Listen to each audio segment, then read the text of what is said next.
Конкурс «Эко-граффити», стартовавший в начале месяца по инициативе Сибайской студии телерадиовещания, сумел объединить вокруг себя самых разных представителей изобразительного искусства нашего города. Среди них зрелые и только начинающие художники, а витиеватые надписи одних соседствуют с величественными пейзажами Зауральского края других.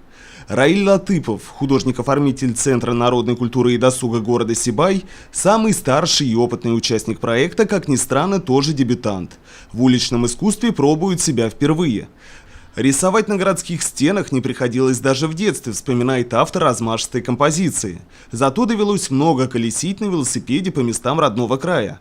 С тех пор природа занимает особое место в сердце и неизменно находит отражение в его творчестве. Принять участие в конкурсе художника с многолетним стажем подвигла актуальность экологической проблемы, послужившей центральной темой проекта. Должно быть, по этой причине лозунг «Не оскверняй родной край», помещенный под композицией, звучит особенно призывно. Мы в детстве пешком ходили в Сакмару. Со стороны Сакмары примерно вот такой вид. Когда идешь, Ирандык за горами видно. Видите?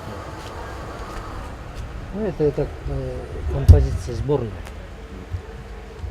Это моя фантазия. Это мусор надо как-то решать, это дело. Озеро-то одно, больше нету. Поэтому надо относиться бережно, как к своему.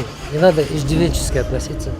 Граффити-искусство в своем осмысленном проявлении всегда выступало способом акцентировать внимание обывателя на определенных явлениях, будь то персона самого автора, разбрасывающего маяки в виде графически стилизованных подписей в различных городских локациях, или сатирические зарисовки, иллюстрирующие острые социальные проблемы.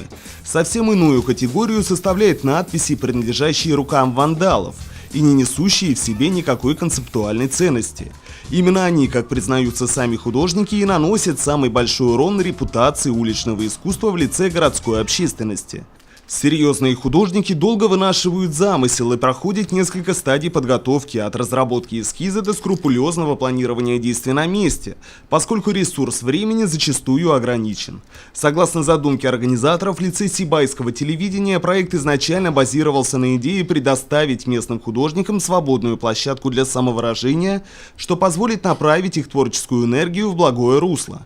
Раиль Латыпов, представитель академической школы живописи, целиком разделяет мнение организаторов и дает свои сугубо профессиональные рекомендации начинающим художникам. Главное построение в рисунке, колорит, и главное выкладываться от души. От души. Как говорил наш учитель Николай Антонович, ребята, старайтесь делать как можно лучше, а плохо оно само собой получится. Работа над композицией в совокупности заняла 4 дня из графика художника. В качестве рабочего инструмента использовал привычные для себя кисти и пульверизатор. Картина должна продержаться лет 10, не меньше, заверяет Раиль Латыпов. За качество расходных материалов отвечает спонсор проекта – магазин «Автоцентр» по Закива-Лиди 31. Официально конкурс рисунков «Эко-граффити» завершился 14 июля. В ближайшие дни будет запущено онлайн-голосование, по итогам которого будет выявлен победитель конкурса. Главный приз – современный спортивный велосипед. Самое экологичное средство передвижения, предоставленное другим спонсором проекта – магазином «Гефест». Ринат Музафаров, Али Кадыров, Любовь Карпова, телекомпания СТВ.